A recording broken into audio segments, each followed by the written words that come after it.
Take a look at this. So this is also the 13th consecutive road loss dating back to last season, second longest losing streak on the road in franchise history.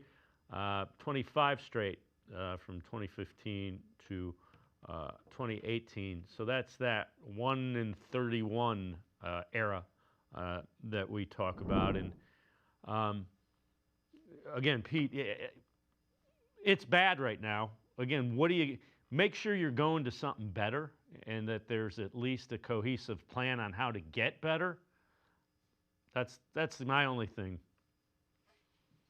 Right. I mean, look, what you want to avoid if you're going to fire Kevin Stefanski, and again, you're completely justified if you want to do it. You don't want to be the Tennessee Titans where you fired Mike Vrabel, who had two lousy seasons after being pretty good. They fired him, justified everything. Everybody understood why they let him go. They hired Brian Callahan, and now they're already going to be replacing him.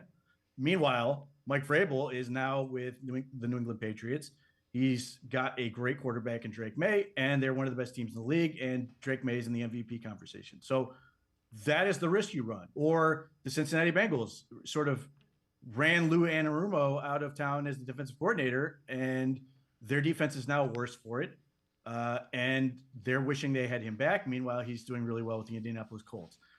That is the risk you run. And to your point, there's not a real track record to believe that this group is going to get better in terms of their hiring luck.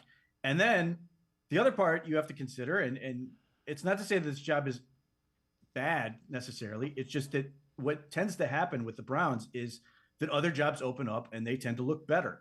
And then you are sort of picking from less than stellar options. And, too often we're not happy with sort of who we're left with. And then we're sort of scrambling to hire a guy. And then, as you mentioned, it's Pat Shurmur, or it's, some of these other guys that just, you knew right away it wasn't going to work.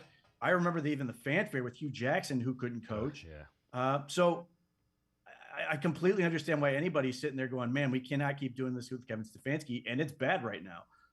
But they need to have a good plan if they're going to move off of it. And the other part is, if they can figure out the quarterback position, obviously this is an off-season element at this point, and the offense, they have a lot in place to turn this thing around. It's just a question of, do they believe Kevin Stefanski can be the guy that takes them from worst to first type thing? I don't know the answer to that at this point, but that is sort of where we're at right now.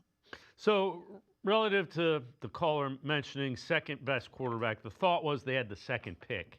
I think really what they were telling you is, we don't think any of these quarterbacks are franchise quarterbacks.